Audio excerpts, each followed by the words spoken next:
All right, hey, so I am now on the line with a Miss Paula Loureiro and Ricardo Sousa, who are the creators and founders of AfroLatin Connection Dance Studio in Portugal, correct? Exactly. Awesome. You all created that dance studio back in 2005. Paula, you were born in Angola, but you were raised in Portugal. Is that proper? Exactly. I born in Angola, Luanda, the capital, but I was raised in Porto City. Roger that. And Ricardo, you were born and raised in Portugal. Is that proper? Exactly. Okay, awesome. I told you this before we hopped on, but I want to tell you again, I want to thank you so much for taking time out to talk to me. I really, really do appreciate that. It's a pleasure. Thank you very much. Awesome. So I think a great way to start this interview out, I would absolutely love to hear from both of you all, especially you, Ms. Paula. Tell me about your childhood growing up in Angola as well as Portugal, please. Yes, I born in Angola and I came to Portugal very, very young. I was only 3 years old, but I have memories from Angola, the smells that it's very strong. And also the first time that I saw the sea and some things that in Portugal I felt, and even now I have the memories, and I don't know why. Then my parents told me that it was from Angola, the way of living, even the dance. When the music start, I start dancing. And in Portugal, I remember the first time that I remembered that I danced. It was in a club, a social club. And I was very, very like 4 or 5 years old, and the music start like some African music mostly from Angola, that people dance in the social in couple, and I started dancing. It was like the merengue from Angola. They call merengue. It's a kind of music, a kind of sonority, very, very old. And I start dancing. I remember that time that I start dancing, and my parents, oh my gosh, she's dancing. How she can do that? Then in Portugal, only when I was like 23, it was the time that I start listening kizomba, and I start dancing as a kizomba in the social, in the clubs, African clubs. That at the time when you hear kizomba music, you look to the side and you can see only like African people. Now in our times, you listen kizomba everywhere. Even a white granny, she can listen kizomba, and kizomba here pass even in the restaurants, in the stores, and that's it. Wait. So real quick. If I'm not mistaken, your parents, Paula, were Portuguese, but they moved to Angola. Is that correct? Exactly. At the time, Angola was a colony from Portugal. And the people from Portugal tried to go there to have better conditions, better life, because Angola at that time was governed by Portuguese. But Angola is very rich country because they have the diamonds, they have the petrol, and the Portuguese, of course, they grab that, and they try to manage that. And Portuguese people try to go there to have better life conditions. But then the Portuguese, Portuguese people were kicked out from there, and my parents went to Portugal with me and my sister. Okay. And so, Ricardo, please tell me, what was it like growing up in Portugal, please, sir? I had really a cool childhood. My parents, they always danced also, not in a learning dancing in a dance studio. My father mainly is completely passionate by dance. So since a very young age, he was traveling through the local parties here. It was quite common to have parties in the fireman place warehouse, and they organize small social parties, and the type of music was like ballroom music with tango, boleros, cha-cha, so this kind of music. And my father learned how to dance by watching the elders. So I have really big memories in my mind of being at home, and suddenly music start playing, and my parents have like friends at home, and they start dancing the rock and roll, lambada, and all that stuff. And then, so I always were very connected to sports. I started playing soccer at the age of 6. I was playing at the same time also basketball. So, but the soccer was my thing. I played soccer through 10 years. And then at the same time, I started studying music. So since very young age, I have big activity with a lot of different directions. And then at the age of 14, I had an invitation to try a dance lesson in a dance studio, the first salsa school here in Portugal called Sabor Latino. And it was the time that I met Paula. My first dance lesson, when I attend the lesson, Paula was helping the instructor. So she was like supporting the instructor. But at that time, I had only 14 years old. So we didn't connect in any kind. I was very young. Otherwise, it would be a felony. And so I started dancing. The owner of the school, she was like dating with an uncle of mine. And she asked me, she saw some talent. And at that time, more than 20 years ago, it was not quite common to have young teenagers attending salsa lessons. So she saw there also an opportunity, and she invited me to attend the lessons. And I say, yeah, I love it. For me, it's really cool. The older person after me had like 20 something. So I was between older people. I felt comfortable with that. And she offered me the training at that school. And 1 year later, she invited me to the dance company. Paula, she's not very tall, but for a Portuguese girl at that time, she was quite tall. And I think it was only the guys. The guys were very short, small for me. And she didn't have like a regular partner. So we start dancing together almost since the beginning. And then it is this long period. But dance was on my life through my parents, watching them and they dancing with me.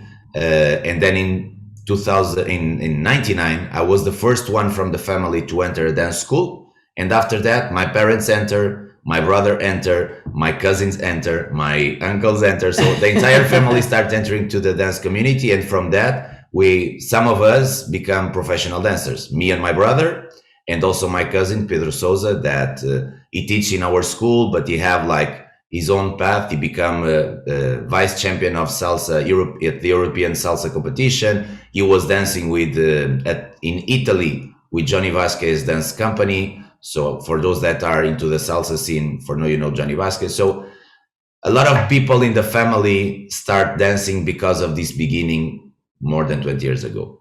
Okay, that's very interesting. I want to hear from both of you all. You both have this extensive background, this extensive history in dancing. I'm very curious to hear from you all. How important was music growing up in your childhood? Was that something that was, always on? Talk to me about that, as well as like the Portuguese culture. Yeah, completely. I remember, there's a thing that my mother told me, that when I was a baby, really baby in Angola, back to Angola, that when I was crying, she could not pick me up because she wanted to do her stuff. She put a small radio on my side, my ear, playing music. Since that time, then when I arrive home, I can tell you that I connect or the TV or the mobile phone with music. For me, it's difficult to stay without something in my ears, and mostly the music. There are lots of times that I want energetic music, and I put and can be like Brazilian funk, that is very good to clean the house, ladies. I put my earplugs and I start cleaning. And I remember, since my parents, the way that my mother wake me up is with loud music. And mostly at that times, the music that they brought from Angola, the sonorities that I think they pick up this from Angola when they were there, and they were used to do the stuff all the time with loud music at home. And it was that since the beginning. I remember that, listening that kind of music. Yeah, I'm also grow with a lot of music. First, because of my parents, like I was telling you, it was quite normal to have parties at home with some friends and doing their stuff, drinking some, Dancing. almost like the backyard parties in Angola. And there is no connection to Africa in my family, so all of us, we are from here, from Portugal. Yeah. Only my grandfather, he spent a period in Angola working, but he was born and raised here, and at that time I was not born yet, but there are some things that stay in the family. So food, drinks, music, dance. So this, playing cards, this was quite normal, and the music was always in an environment. Great part of my childhood also was with my grandmother, because my parents were working and I was staying at my grandmother's house, and she always had radio also on, because she was doing some costura. Stitch, you know. So she liked to do handwork with tissues and stuff like that. So it was common that while she was working on that, I was playing with my stuff and the music was always on. So, and when I started becoming a teenager, I wanted to have like a compact disc. You remember the that one? So with the disc always playing, and very eclectic music. So since Prodigy, that I was in love with Prodigy, to Latin music also. So traveling all around. Okay, that's amazing. That's amazing. I wanna jump forward to, you said you were 14 when you had the opportunity for your first dance lesson. I would love to hear it. That was a salsa class, correct?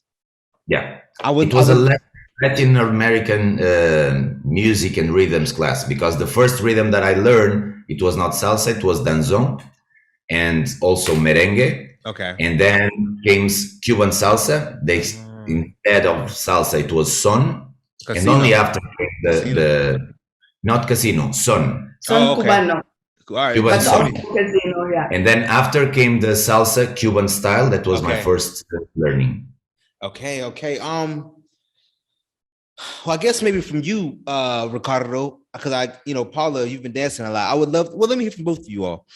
Tell me about your beginner stage. When you were first learning, how to dance. What was that like for you? What was that experience like for you?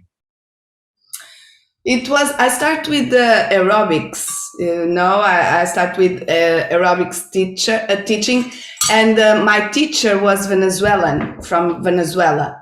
And it was how it happens, because he was putting in his aerobics lessons, merengue, salsa, and all these kind of musics. And then by consequence, I start learning the salsa and the cha-cha-cha, the merengue, but Venezuelan style.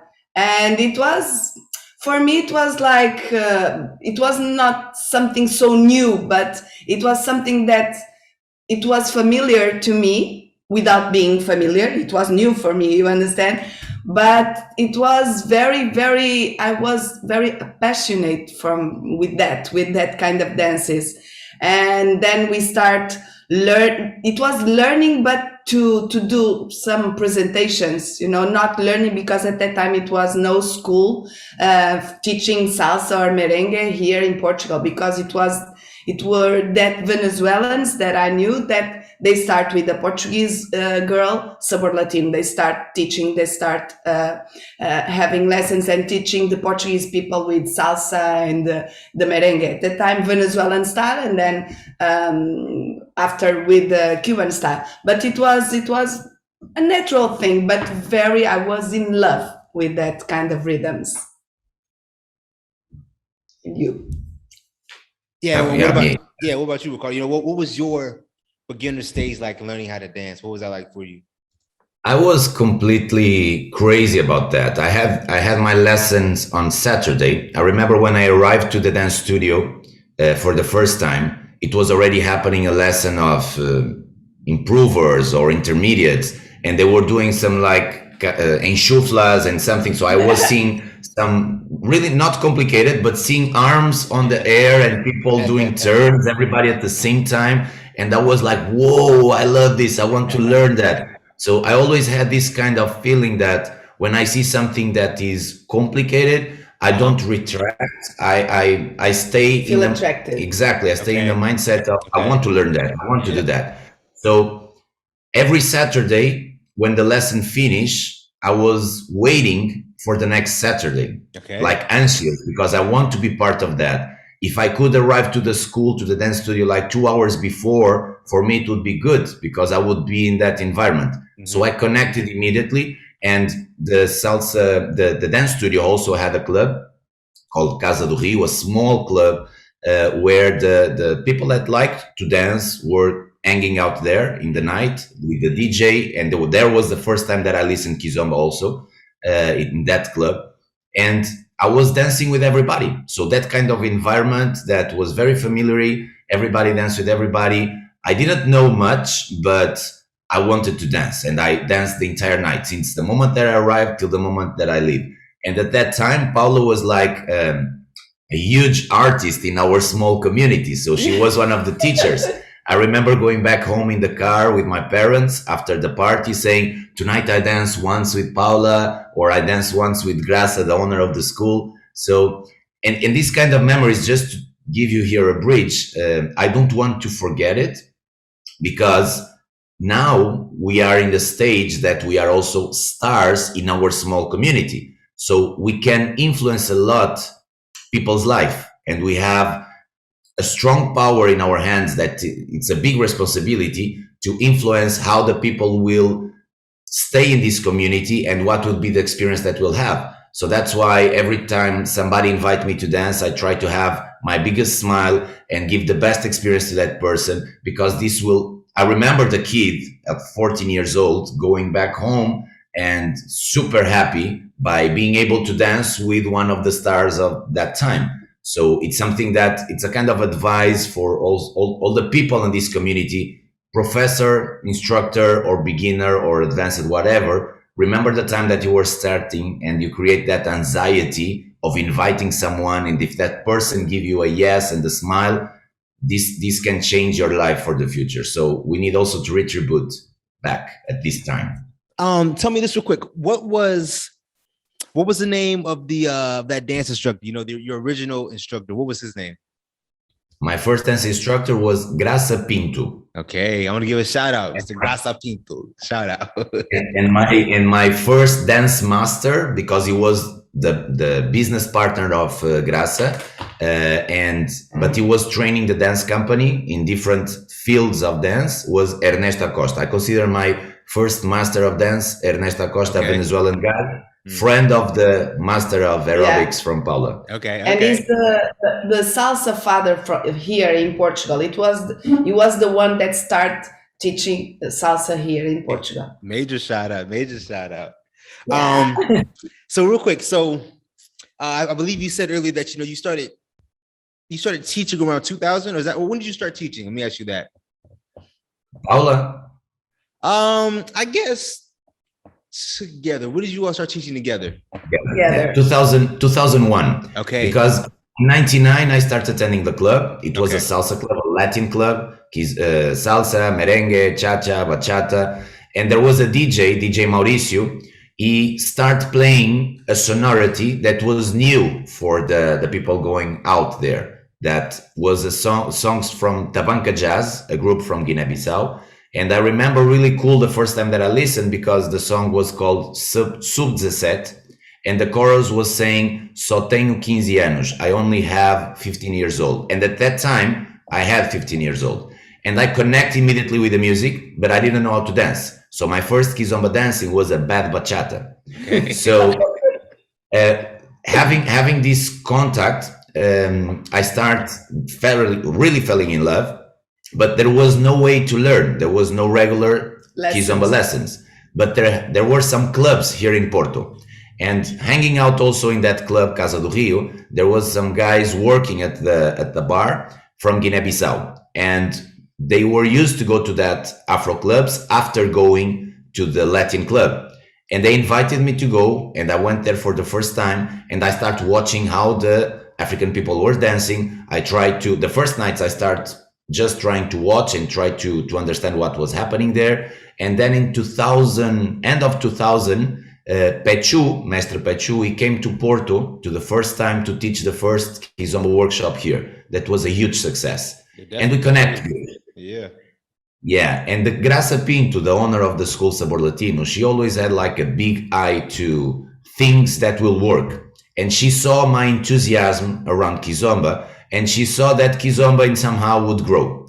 And she invited me to start working on that and allow me to go to Lisbon, to Pechu's home during the weekend, to learn as much as I can, to pick up the most information I could. And Pechu, the first person that he shared his methodology, it was with me, and we didn't have any kind of background relation. It was like almost first love encounter, and we connect really good with each other. I love that guy as my brother. We are like family, and he was my beginning, and I will never forget the trust that he had on me to share mainly the things that you cannot learn on anywhere. So I was at his home eating Angolan food, drinking a lot of wine, music really loud at his home all the time that was impossible to talk. People getting in and out because he was living in the ground floor, to sit on the table, eat, go away. So it was like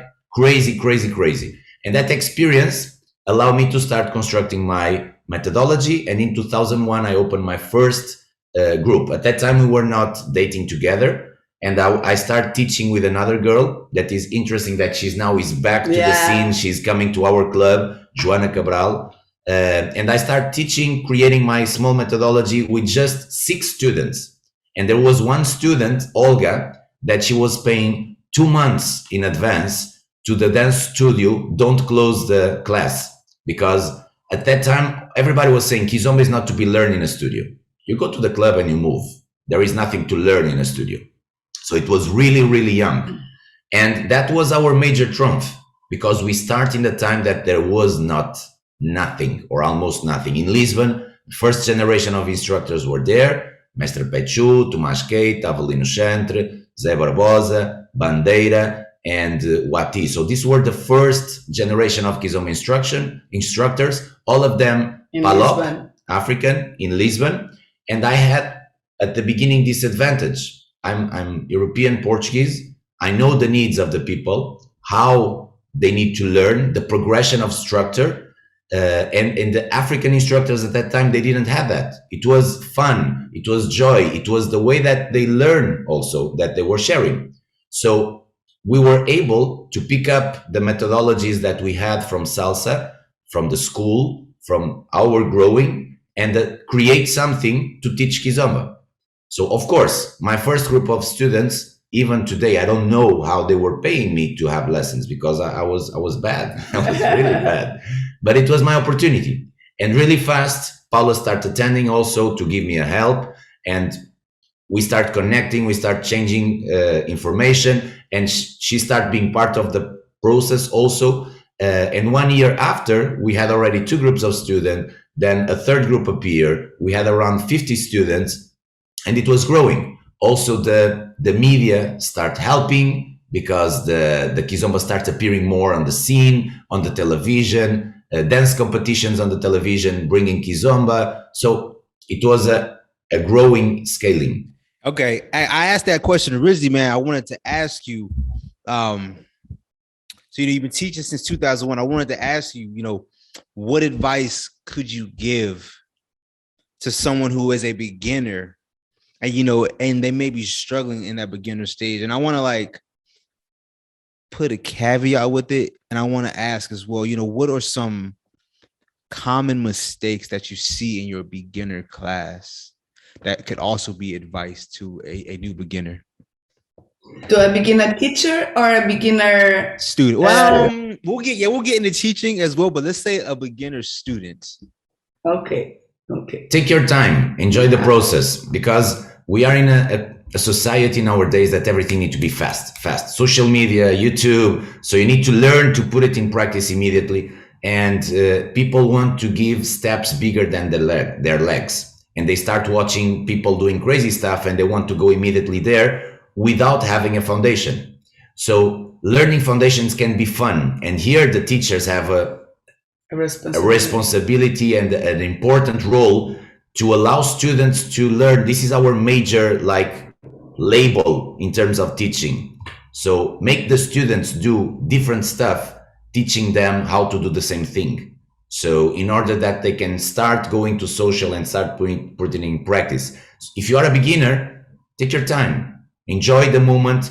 If you want to go faster, dedicate more hours.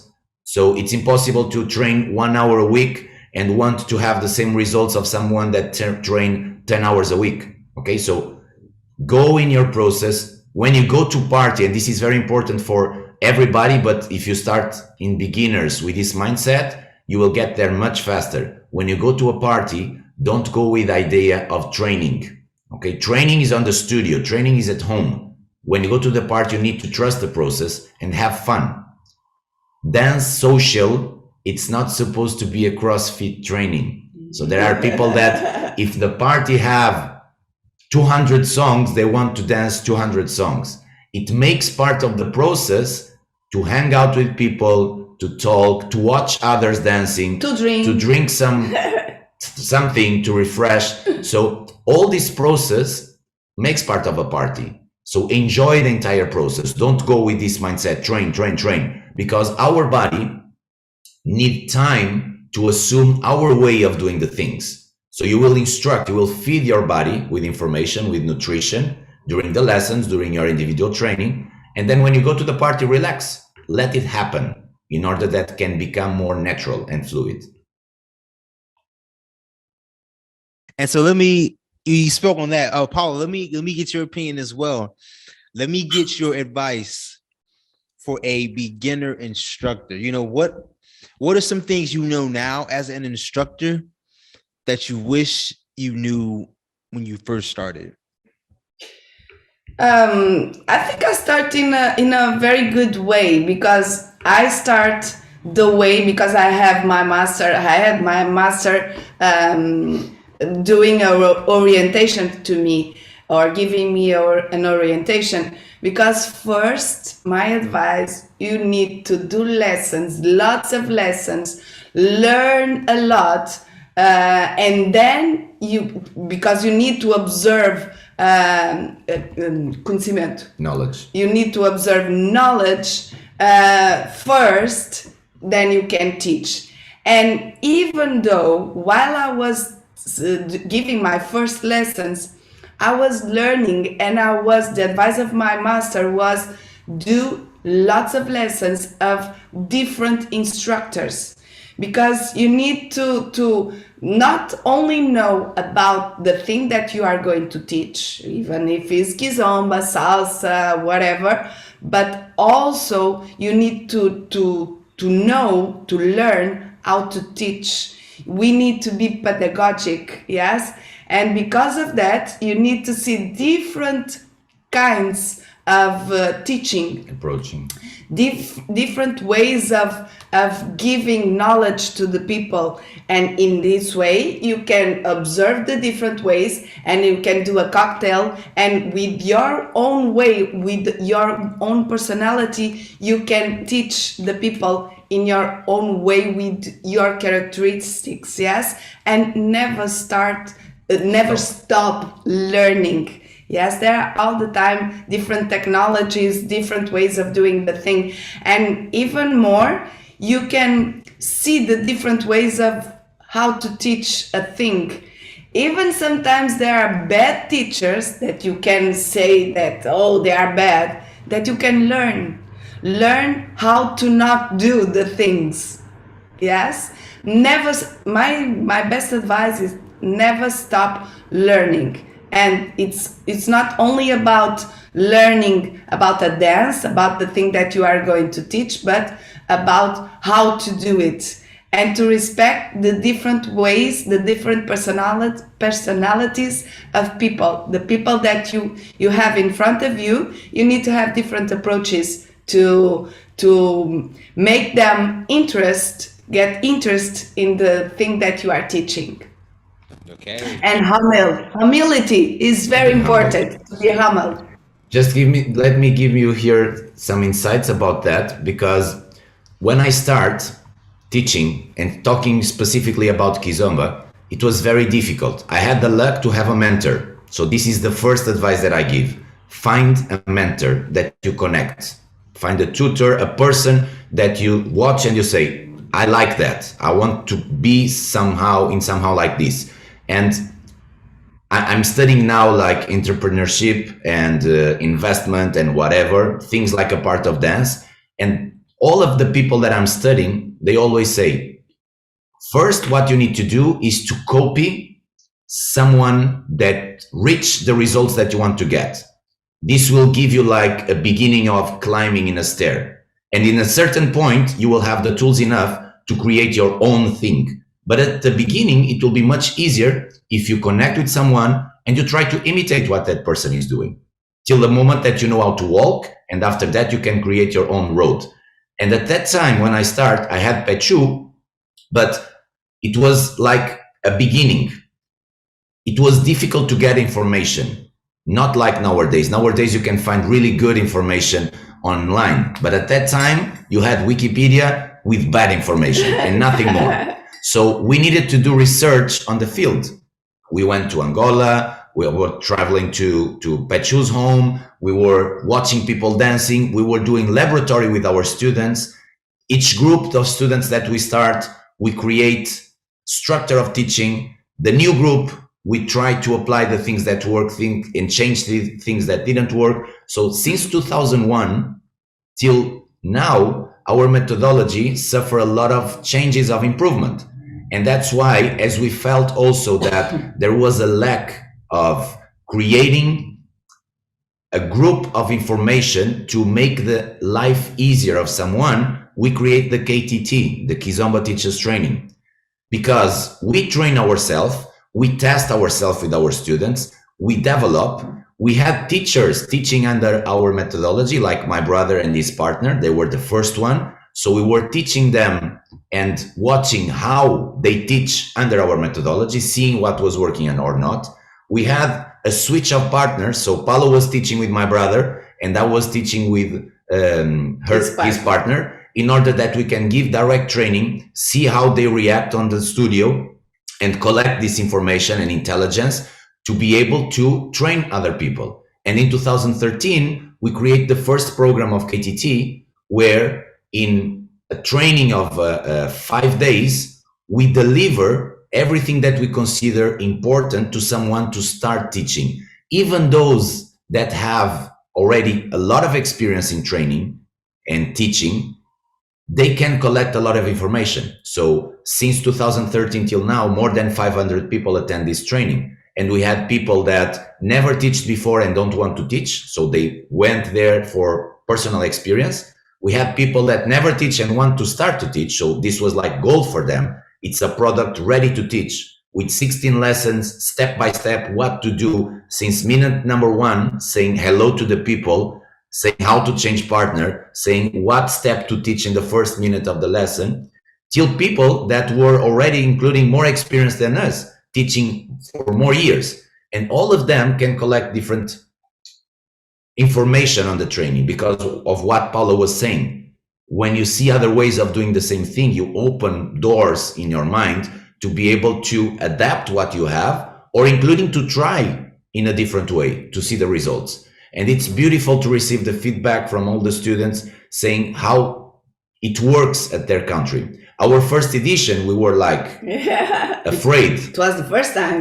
So all the things that we have like as expectation, will the people enjoy it? Will this work in Warsaw or in Brazil or in Luxembourg? So all these different countries have different approach, and we were learning each new KTT that we were teaching. Because on the first, we understood reality from Portugal is different from other realities. So this learning allow us the second edition already to change some things on the program and to be able to also update the ones that came to the first edition, creating a community of teachers with a mindset of self-evolution, because we give tools to those that don't want to follow our way to create their own structure. With something that understanding that teaching a regular lesson is not the same thing of teaching a workshop. And a lot of people teach regular lessons as they prepare to a workshop. Yeah. So students will not have a progression, will not have a continuity, and they will get like bad nutrition. The foundation will not be the best to create like a skyline building. Make sense? I think so, man. I got one question, but I'll ask this one instead. For the ability to do one thing and the ability to teach it are two different skills. So I feel like this can be applied to anything. For someone who may be unable to take your Kizomba teacher training course, they're unable to make it to Portugal. What can they do? Nowadays, it's possible because the online exactly. Okay. With all this mess up internationally, the pandemic, we were at home and we could not stop. I think we were working more in the pandemic time in the lockdown than when it was outside. So we adapt the training to online, and even better because it's pre-recorded. So because of time zones, now you have 10 more hours than we have. Yeah. So it would be difficult to match time zones to teach online live. So we made a pre-recorded. That way, even for the students, is better because you can replay the number of times that you want. You can do it at your own pace. And we have live sessions for Q&A. So you train, take your notes, and then we get together in a face-to-face Zoom call, and we answer all your questions. Then now it's possible online. Now it's possible online. Okay, that's awesome. That's awesome.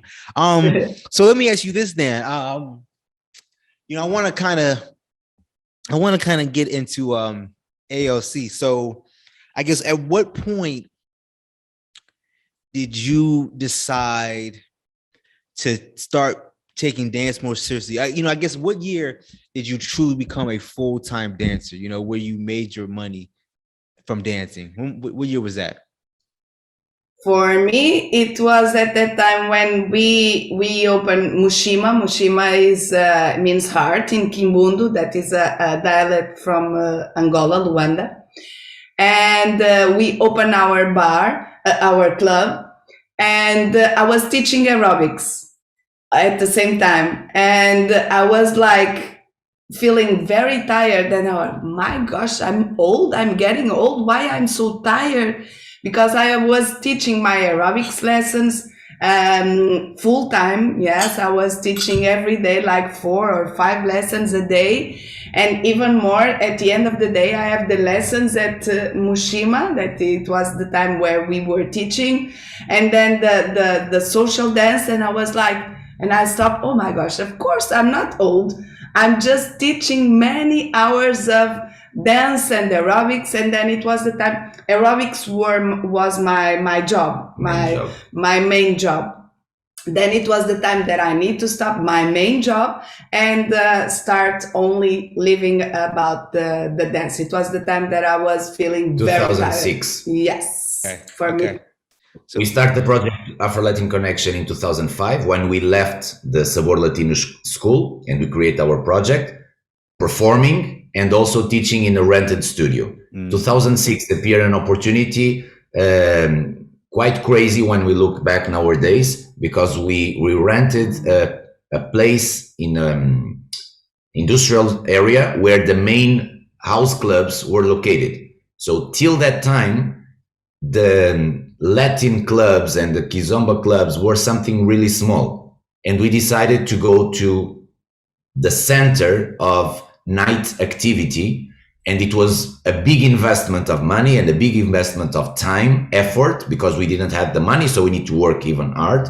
And at that time I had 21 years old. So I built my first company together with Paula and another business partner at that age. And we dedicate to make the dance community open to more people. And that was the strategy. Where are located the people when they go to the clubs? Let's try to find a place here in a way that if people are passing by, finding a club, they will bump into us. And that made that people enter, some people connect, they start asking how they could learn, and this will feed the dance studio. And the ones that don't like, they just move. But the community of salsa, kizomba, bachata here in Porto and also in Portugal grew a lot because we made this investment. And it was crazy investment. And we were bringing artists, instructors every single week to perform and to give workshops. And because of that, we need to have more lessons, even more and more lessons, because it was like, you know, a loop, because people went to the club, people that because of the club they went there, and the sonority was familiar for them. Familiar, no, it was nice for their ear. They start, what's this kind of dance, and seeing some people dancing, then they want to learn. And with this, we could have more lessons, and we could live only with dance. Yes, the club, the school, the club, the school.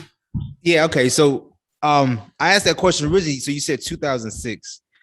So I wanted to ask you, you know, what are some things that people may not know about the life of, you know, full-time dancers? So it's the same thing as someone that is a doctor.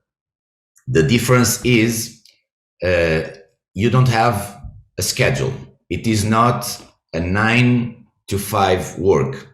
And behind what you see as working, because you will see as teaching, so the people see us teaching, the people see us on stage, but you need to have preparation for that. So at this moment, since a long time, it is a company. So we have front desk people working, so the ladies on the school office, we have accountant working for us, we have suppliers working for us, we have lawyers working for us. So it's a full company. The school to be managed, we need to have a marketing department, we need to have a communication department, we need to have meetings during the week, we need to train ourselves as dancers, so to take lessons, to go to studio to rehearse, we need to prepare the lessons, we need to prepare our teachers to teach their lessons. So we work, I don't know, in the time that I'm waked up, I'm working. So it's a full-time job. It's a complete full-time job. It's like that image, that famous image of the iceberg.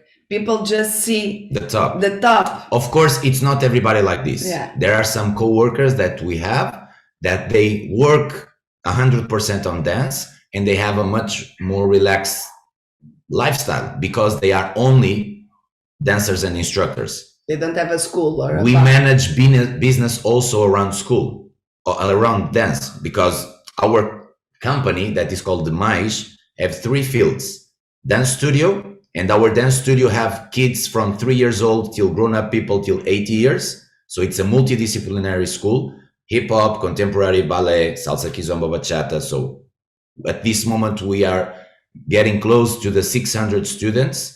We were already on 800 before COVID. We already had 3 schools in 3 different cities, but we need to stop a little bit because of the COVID time and to do one step back to be able to keep the strength and to reorganize. So we organize festivals, we travel as international artists, we manage the teachers training, we have online programs, so we do a lot of things, and this is not the normal way. Of course, even though someone that worked professionally in dance, there is a lot of work behind the curtain, because we need to train, we need to prepare, we need to do all that stuff. And we are human beings. Yesterday I was here working on the computer, and Paula was on my side doing the ironing. So we have a house to take care, we need to eat, we need to do the grocery, we need to pay our bills. So this makes part of our life also. Let me ask you this, for somebody out there who is, you know, who wants to be in your shoes, they want to be where you're at. Let's speak just specifically to running a business. You know, somebody who wants to open up a dance studio, you know, run a dance school, you know, in your opinion, I want to hear from both of you, you know, what is your opinion? What is required of that person to run a successful dance studio, a successful dance school? step by step. This is the first thing. Don't, there are just people, let me go before one step about that. The question why yes, they want to do that. yeah, So this is the first thing that they need to ask themselves. Why you want to become a studio owner and you want to work on that. Understand what will be your passion to be able to dedicate a lot to get there. And then step by step. and then because people sometimes because of that, they just connect to what they see, the good things, yes, and they don't know that to have that good things, you also have some efforts to do, yes, you have the part of the things that people don't like, and sometimes people, because of the wrong answers or because of the wrong things, that I want to be a successful instructor or have a successful, you understand, business, because of the beautiful thing, yes, and then when they see that it's not so easy, that as you see, they give up, yeah, and then you need to know why you want to do, and then you go step by step. You have a goal that is on the top, a successful school, yes, a successful business, but you need to first look to the first step and go step by step to achieve your goals, or else you are going to be without the courage to do the things. Yeah, Definitely. Yeah. Let me real quick. I want to ask you both. I want to hear individual answers from you both. Throughout this, 15-year, 20-year span, I want to hear from both of you. What was the most challenging obstacle that you had to overcome? it was I remember a time, because we choose travel around the world to teach and to have our business, our school, our club at the same time, and we were working Monday to Monday. We never stopped, and with the travels, it's quite challenging. Yes, it's exhausting. And I remember once that we were in another place, that we were arriving on a Monday without sleeping to our school to teach lessons, and we were arriving from teaching lessons around the world. Festival during the weekend, we need to travel back home, like 15 hours traveling directly to our studio to be able to teach. And I remember being in the car and saying to Ricardo, I want to give up. I don't want more this, because it was very, very exhausting. And the love about the dance was, I was not feeling love anymore about the dance and about the teaching, because I was exhausted. And I remember we were speaking in the car, and I was saying that to Ricardo, but he's very passionate. Ricardo is very passionate, and he was just asking me, give some time, and it was, for me, it was the advice that I needed, and I needed that. I knew that I have his support, because we are lucky, because we are two in the same thing. And when one of us is like more down and is more exhausted, the other one is with energy to put the other up. And I remember that was the time that I was like, it was more challenging with me, and I wanted to give up. But when I arrived, first I was able to speak with Ricardo about that, and he gave me strength. And then I arrived to the lesson, and I felt the happiness of the students. I was giving happiness to them. It was the thing that I grabbed to me to give me strength to keep going. Yes, and that's why we say that we have our 5 minutes vacations. We are tired, we are exhausted, but then we need to pick up the small things that give energy to you to keep going to the things and to have strength to keep going. Okay. I want to ask one more question, but Ricardo, let me, what was the most challenging obstacle for you to overcome? We have several, and I'm considering that the size of your obstacles will allow you to have a growing in the same amount of size. So during our path, the first obstacle was the first business that we had. So I lost, in the month of opening Mushima, I lost like 10 kilos. Once again, because we wanted to do everything at the same time. We were opening a company without any kind of experience. At the same time, we were starting to invest in our international career. So we went to Puerto Rico to the Salsa Festival, the first one that exists ever, to learn as a student, to invest our training. So it was a festival of 1 week, but we asked also to present ourselves there. So we performed also in Puerto Rico in 2006. And the day that we arrive back to Porto, we have the inauguration, the premiere of our club. So it was everything at the same time like crazy. And we always were like that. Managing a business with a nightclub without any kind of experience, it was tough because we had a lot of troubles in terms of finances in that period. Then we had to decide to close that place because we didn't have conditions to manage. And we opened a new one just as a dance studio. And at the same time, we were organizing parties in different places.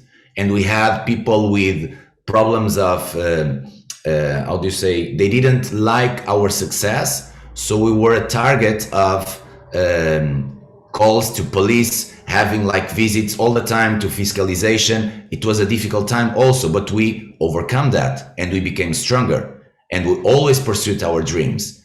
And we met a person that is our business partner nowadays that didn't understand nothing of dance, but they have a big knowledge in terms of managing business companies. Yeah. And this was something that was missing for us.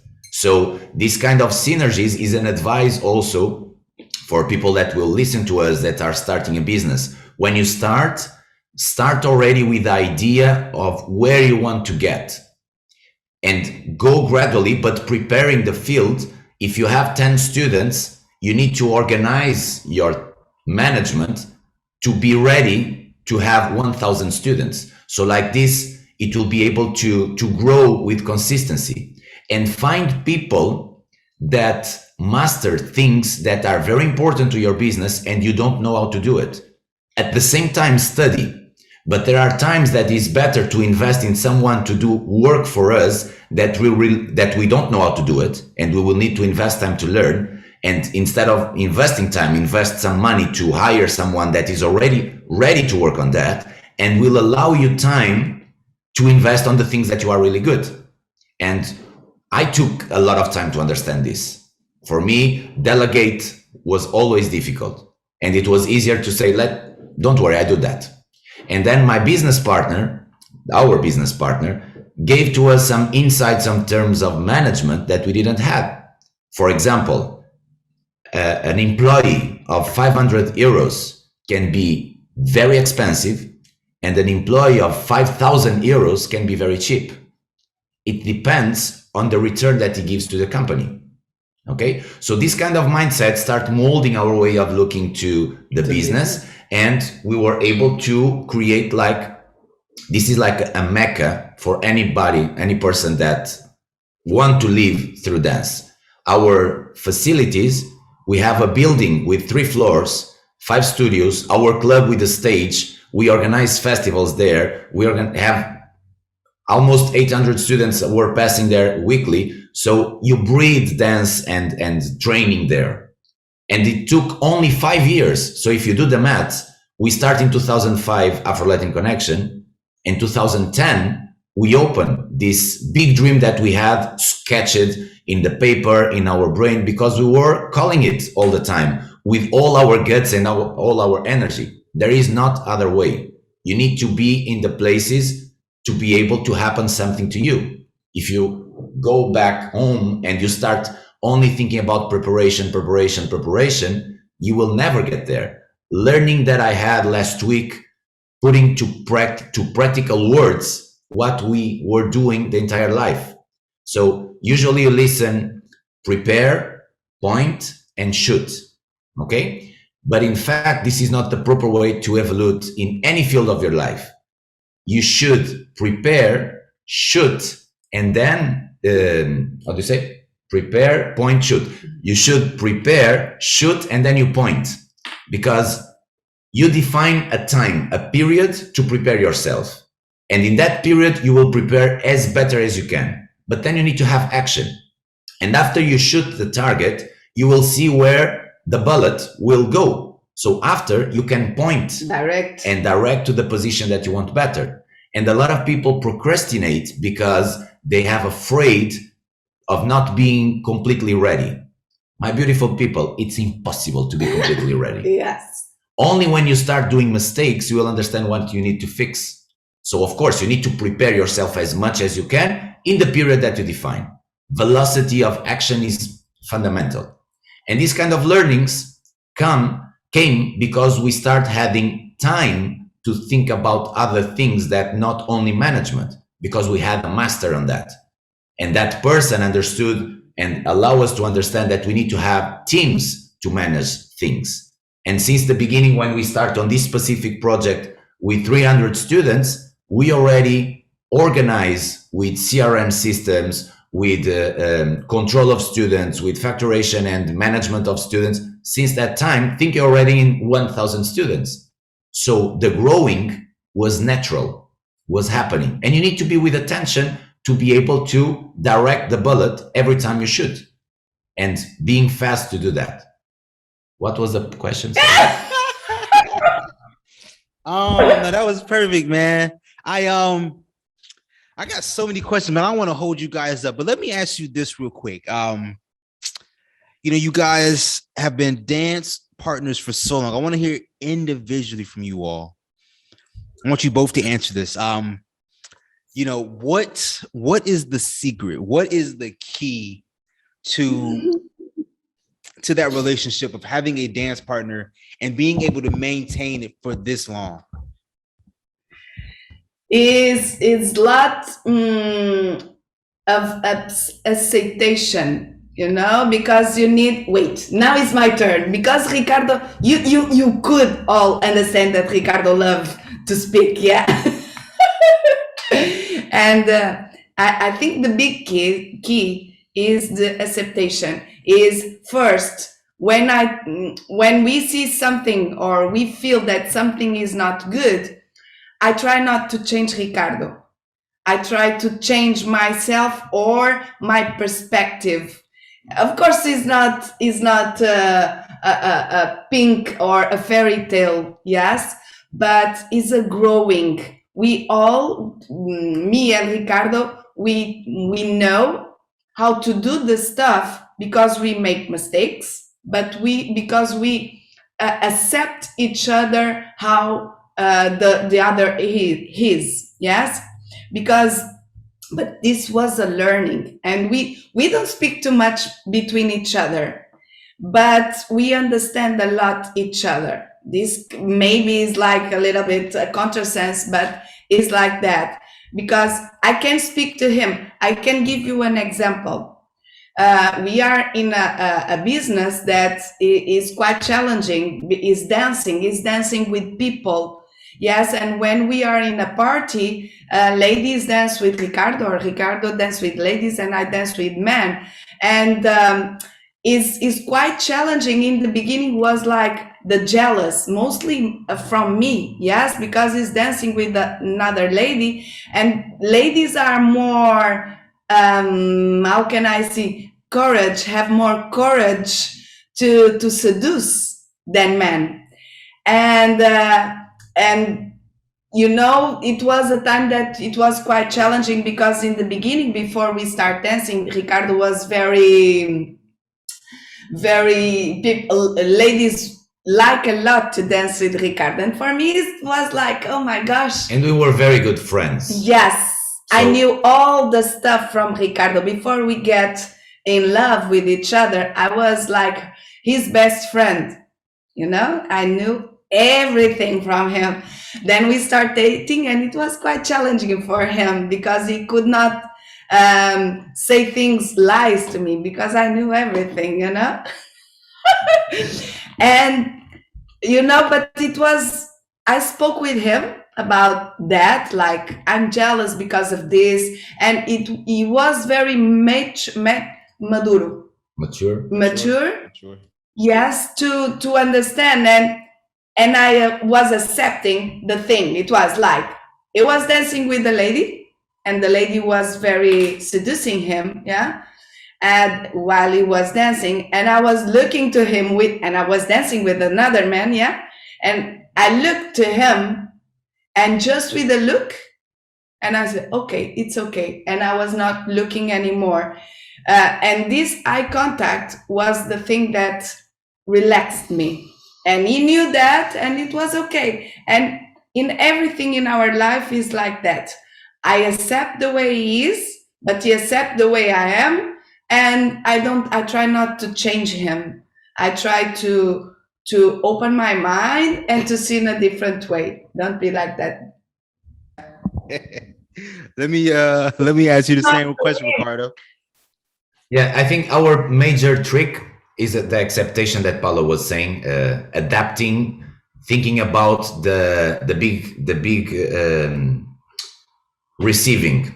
So not thinking so much about the moment, trying to swallow the pride. This is like magical and very difficult, but above all, challenging. Never go to bed pissed off with each other. Every night we give a kiss of goodnight, we say we love each other, but need to be meaningful. And we fight very often. It's normal, but the fights with the years are getting less and less and less intense because we start giving value to the proper things and putting to the part the things that doesn't matter. Okay, sometimes we are fighting and we start asking why we are fighting. And sometimes we don't, because of this, don't remember why. And sometimes we don't remember. So it makes part of our process. We'll be teasing each other all the time. But this thing of going to bed, we cannot sleep on the same bed pissed off. And it happened in 16 years of relation that once or twice, it was twice, that I didn't sleep at home. And there was one time that she didn't sleep at home because we were pissed off and we went to a hotel or something like that. But we don't sleep with each other if we are pissed off. So as we work a lot, we need to sleep. So we fast resolve the problems because we want to sleep. Okay, so that is the major trick. I definitely understand that.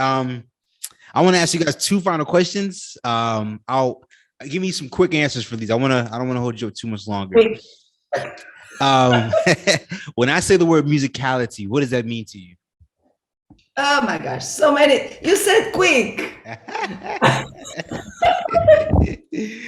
For me, it's the most important thing. First example, I choreograph with music. I cannot choreograph a combination for show, of course. Okay. A combination without having the music. Yeah. So, and the training that I have allow me to go to social and pay attention to the music. I cannot dance socially in improvisation without musicality. Finish my answer. Yay! For me, exactly the same. Finish your answer. Exactly the same. Okay, so real quick, going off that question, how does someone improve their musicality? Listen and listen and listen. Lots of music. Doing lessons with us. ALC Kizomba and Semba Academy. You can do lessons whenever you want because we have live lessons weekly. All the lessons are recorded and uploaded to the academy. You have more than 200 lessons there. And our target is very into musicality. So that at the academy, we have musicality lessons specifically and in different ways. Lectures talking about different styles of music and how to understand them. Practical lessons showing this combination. You can do it like this in this song, but the same combination in a different song, you can do it like this. Or you can, in terms of using all the PPPs of the music. Or if you do this combination with a more electronic song, this can be your flow. If it is with more retro acoustic music, you can do more with this flow. So Paula was saying, listen a lot of music, watch how the other people interpret while you are in the club, look around, see how the people move, what they are listening, and do lessons. Hey, perfect. Last question for you all. I want individual answers from both of you all. Can you give me one tip, one piece of advice that can make anyone a better dancer immediately? Immediately is very difficult because this is a process. Then for me is to dance a lot in social with different people, go to different socials, do lots of lessons of different kind of dance or different disciplines. Do not do only lessons of kizomba, do lessons of kizomba, of hip hop, of ballet. This is very important, the ballet, to your balance in kizomba. Can be like strange, but it's true. Hip hop, all different kinds of, I'm not saying to do all the time. No, you can do as us when we are preparing a choreography. We have a mindset to, or an idea to that choreography. We have lessons. Imagine we had already lessons of house dance, not Afro house, but house dance. We already had lessons during a period of tap. We had already lessons of flamenco. Different kind of disciplines. But this is for show performance. But even though we even imagine when people went to kizomba, they want just kizomba, and we have our warm-ups that are with the different kinds of Afro dances, like you have oh my gosh, I forgot the house, Afro house. You have the kuduro, you have the funana lessons, warm-ups. Because your body need to observe Afro dances to improve your kizomba and samba dance. Then for me, the advice is this. That's a long advice. For me, if it is a social dancer, improve your connection. So just like with one sharp, direct thing, because I can tell you as a dancer, I prefer to dance with a girl entire night that she have a comfortable hug, that I feel good and comfortable and connected, and I'm doing basics the entire night, than dancing with a girl that have a strong individual technique, but I feel like a piece of wood on me. Okay, so for me, connection is the key. I made the rhyme. I know I said last question, but I mean, I got to go off that one, man. How does one improve their connection? Is it just over time? Is that with experience, or is there certain things that they can focus on? Naturally, there are people that have more tendency to connect easily than others. And this is all about also psychological things, because people sometimes have difficulty to deliver. And when you dance in couple, it's a game of delivery and giving space and attaching. But sorry, I remember when I had my switch. It was when I was in the lesson, and it was like a lack of men, and I had the need of doing the man role, and I was start dancing with the ladies as a leader. And as we were we changed in our methodology, we changed couple, I was able to feel the different ways of connect of the ladies. And I was able to understand, oh my gosh, maybe I'm like this one that is heavy. Maybe I'm like this one that is lighter. And it was that time that I felt the switch, and I understood how could I do? Yes, how could I was able to do. But also, as that I was doing too many times too often the leader role. And Ricardo told me, hey, you are now being not so good follower. You are being too rough with me. And then I need to do the switch again and to not being so many times. In resume, it's interesting to feel the other side, yes. To feel, if you are a leader, to feel how to be a follower, and if you are a follower, to feel how to be a leader, but not to invest time on training yes. that. Just to have the experience, to understand, damn, this is tough. First, you will respect better the other when you have that experience. And then you will be able to understand, okay, so if I don't do like this, the other person will not be able to feel it. So as an experience, not as a training mode. Yes. Okay, so let me say this real quick, because some of the best dances I've ever had are with individuals who both lead and follow. And I've always been told that, like you said, like to learn or to, experience the opposite role, but you're saying that it's not good to invest time into it. It's not good to become an excellent, follow as a leader. Is that what you're saying? Of course, always and never are very strong words. Okay? Generally speaking, because you can have exceptions, of course, and a person that can be outstanding leader and follower, I think that will be difficult because there are two different roles. You can be an amazing leader and know how to follow, and you can be an amazing follower and know how to lead. But I think it will be difficult to be amazing on both. Okay? And again, depends on time that you dedicate to what you are doing, and depends on the type of training that you have. For example, our mindset of dancer is to do a lot of different things. We invest the same to the kizomba as to the salsa in terms of time.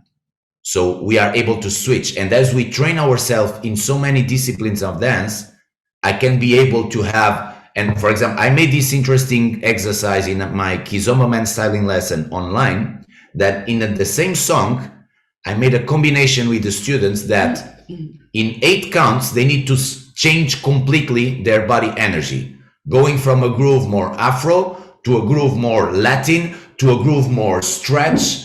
And doing this transition, you will train your body to fast switch. And of course, if you train it that way, you will be able to be a very good leader and a very good dancer and a very good follower.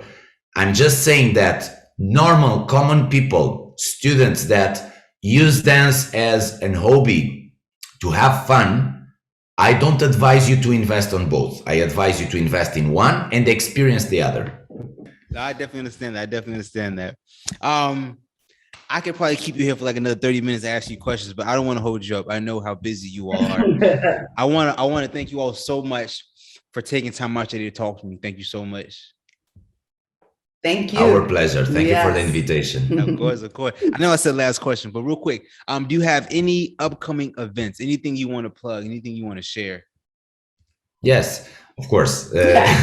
So we have the Academy online. So if you follow us on our social media, you'll find everything there. Or if you go to our webpage, paularicardoalc.com, you will find there all the information. Because the major services that we have for now, it's the Academy online, and you can do it any part of the world, ALC Kizomba and Semba Academy. Then we have the teachers training online that is happening now. Today is the last day to register to the level 1 online for this group. And then we will have our festival, Tafish Kizomba Festival, that will happen the last weekend of February 2022 here in Porto. So that is not online, it's here live. And of course, people can visit us any time of the year because the school is open the whole year. The club Mushima is open the whole year. Or you can combine in a festival edition that we have February, Tafish Kizomba Festival, 3 days festival. And in August, we have a 10 days festival that we call the My Summer Bootcamp. And there you have Kizomba, Salsa, Bachata, beach parties, pool parties, naked people, flying horses. So it's a quite crazy vacation event here at the beautiful city of Porto, Portugal, that many years in a row is considered best European destination. And it's beautiful to be here. Follow us on Instagram and Facebook, Paula and Ricardo ALC. And you can be updated with all the news, fresh news. Hey, perfect. Like I said earlier, thank you so much. I thoroughly enjoyed speaking with you. I can tell how passionate you both are about dancing. I really appreciate it. Thank you so much, Paula Ricardo. Thank you. Our pleasure. Of course. Please enjoy the rest of your day. All right. Thank Thank you. you. You too. Kisses. Bye. That's all it is.